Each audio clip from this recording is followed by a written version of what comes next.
আজকে একটা খুশির দিন, যেটা আপনাদের সঙ্গে শেয়ার না করলে নয়। আমরা ইউটিউব থেকে ফার্স্ট পেমেন্ট পেয়েছি। এসেছি নৈহাটির বড়মার কাছে পুজো দিতে, দর্শন করতে। নৈহাটির বড়মার মাহাত্ম্য তো সবাই জানেন। আজ আমরা চলেছি নৈহাটির বড়মার দর্শনে। আর নৈহাটি আপনারা কিভাবে যাবেন? শিয়ালদহ থেকে প্রচুর ট্রেন রয়েছে, 10-15 মিনিট অন্তর রয়েছে প্রচুর লোকাল ট্রেন। আপনারা যে কোনো নৈহাটিগামী লোকাল ট্রেনে চেপে পড়ুন এবং চলে আসুন নৈহাটি স্টেশন। বর্তমানে নৈহাটির বড় মায়ের মহিমা চারিদিকে ছড়িয়ে পড়েছে। শিয়ালদহ স্টেশন থেকে নৈহাটি স্টেশন আসতে সময় লাগে ঘন্টা খানিকের মতো, আর ভাড়া মাত্র 10 টাকা।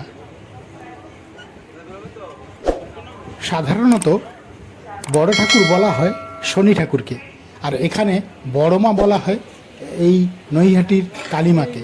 এর কারণ হচ্ছে বড় মূর্তি, প্রায় পুজোর সময় তৈরি হয় 21 ফুটের কাছাকাছি বড় উচ্চতায় এই মূর্তিটি। সেই থেকে এই কালী মায়ের নাম হয়েছে বড় মা। আর সারা বছর পুজো হয় এখানে বর্তমানে নির্মিত কালী মূর্তি দিয়ে। কিন্তু শোনা যায় আগে নাকি পট পুজো হতো, পটেই সারা বছর পুজো হতো, কালী পুজোর সময় এই বড় মূর্তি তৈরি হতো। চলে এলাম নৈহাটি স্টেশনে। ট্রেন থেকে নেমেই ওভারব্রিজ হয়ে আমরা যাব এই বাঁ দিকে। এই দিকে রয়েছে বড় মায়ের মন্দির। আর স্টেশন থেকে বেরিয়ে কিছুটা এগোলেই দেখা মিলবে এই রাস্তাটি, আর সোজা এগোলেই আমরা পেয়ে যাব বড় মায়ের মন্দির।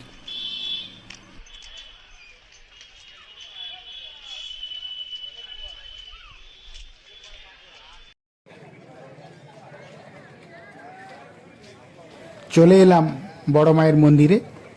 আমরা প্রথম এই মন্দিরে এলাম। সাধারণত ভিড় থাকলে সারা দুপুর খোলা থাকে এই মন্দির।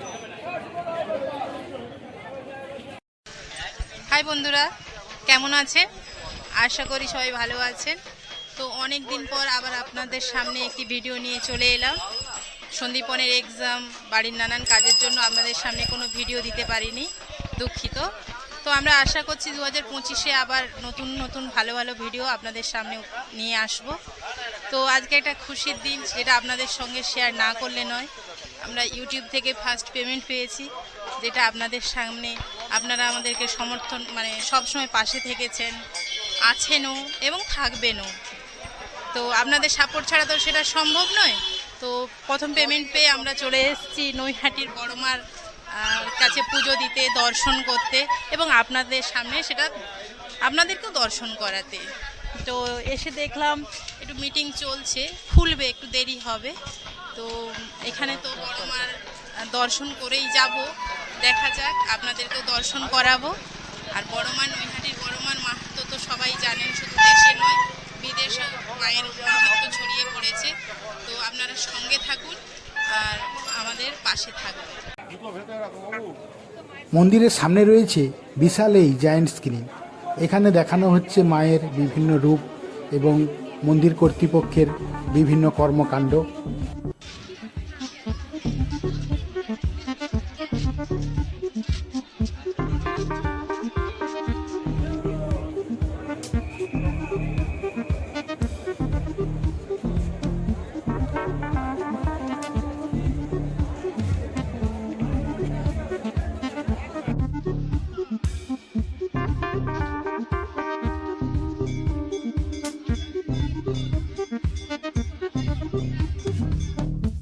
মায়ের কাছে প্রসাদ হিসেবে পাঠানো ভক্তদের এইসব ফল যায় হসপিটালে রোগীদের জন্য।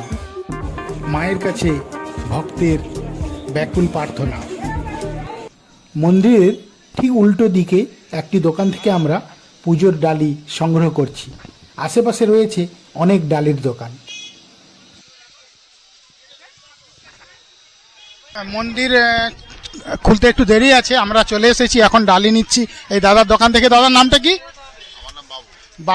বাবুদার দোকান থেকে নিচ্ছি, ঠিক। আর আপনারা এলে এই দোকান থেকেও ডালি নিতে পারেন। আর পাশাপাশি আরও অনেক দোকান আছে। সুপর্ণা ডালি নিচ্ছে, 4টাতে মন্দির খুলবে, পাশাপাশি অনেক দোকান আছে। আর অলরেডি পুজোর লাইন পড়ে গিয়েছে। আমরা এই ডালিটা নিলাম, এবার মায়ের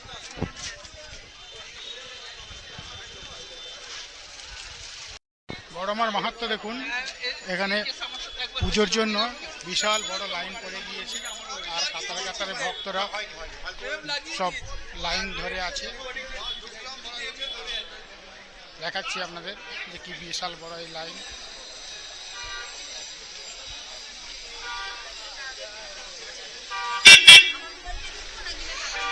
সুপর্ণা অলরেডি লাইনে দাঁড়িয়ে গিয়েছে মায়ের কাছে পুজো দেওয়ার জন্য।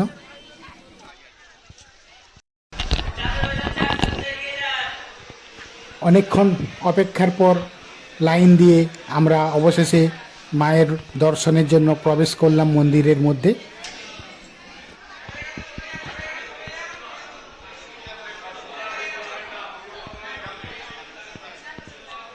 কথিত আছে আজ থেকে প্রায় 100 বছর আগে ভবেশ চক্রবর্তী ও তার কয়েকজন বন্ধু মিলে নবদ্বীপে রাসযাত্রা দেখতে যায়। সেখানে গিয়ে তিনি বড় বড় মূর্তি দেখে বিস্মিত হন এবং মাথার মধ্যে চলে আসে যে নৈহাটিতে গিয়ে এই রকম একটি বড় কালী মূর্তি তৈরি করে পুজো করবে। তিনিই প্রথম এখানে এই বড় কালী মূর্তি স্থাপন করে বা তৈরি করে পুজো করেছিলেন।